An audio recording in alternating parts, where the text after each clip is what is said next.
The mountain sanctuary that promises refuge from the world is not merely a geographic escape, but a living threshold demanding you confront the seasons of grief you have been taught to outrun.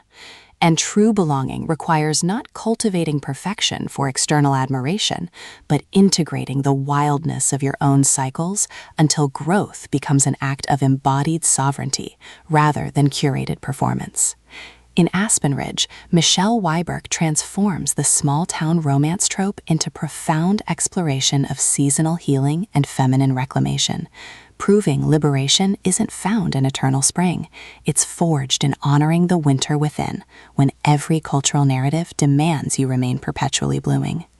This psychologically precise narrative makes every planted seed feel like both prayer and protest, where consent to root is negotiated through self-trust rather than assumed obligation, and peace means protecting the woman beneath the harvest when community expects her to remain abundant.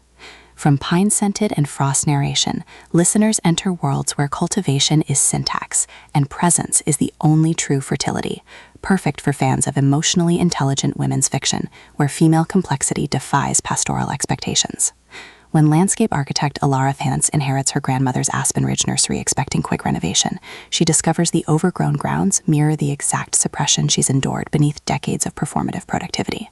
And reclusive botanist Julian Thorne's quiet refusal to treat her as transient creates sanctuary defying seasonal transience. Navigating dormant beds and varied attractions, Alara realizes this inheritance isn't about restoration, but recalibration, with Wiberg avoiding reducing Alara to burnt-out professional or Julian to brooding hermit, instead crafting radical reciprocity within constraint, where trust is earned through honoring boundaries, even as nostalgia blurs them. And audiobook narration amplifies this alchemy by capturing Alara's disciplined composure softening into clarity, and Julian's guarded intensity revealing warmth beneath vigilance, making listeners feel seismic shifts of souls, learning some gardens can only be tended when you stop letting calendars define their validity.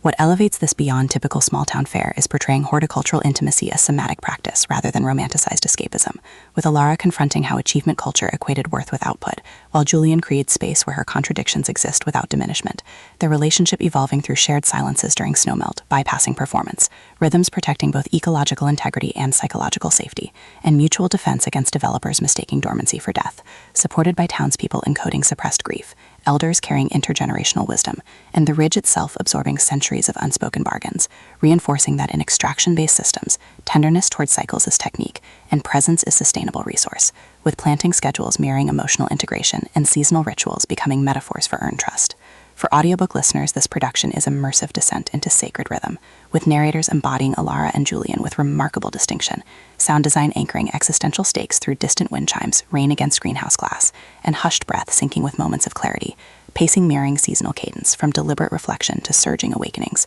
ultimately redefining women's fiction by centering female epistemology within ecological frameworks, and affirming that sometimes the most powerful act is choosing to rest in winter, honoring whole self even in landscapes shaped by expectation.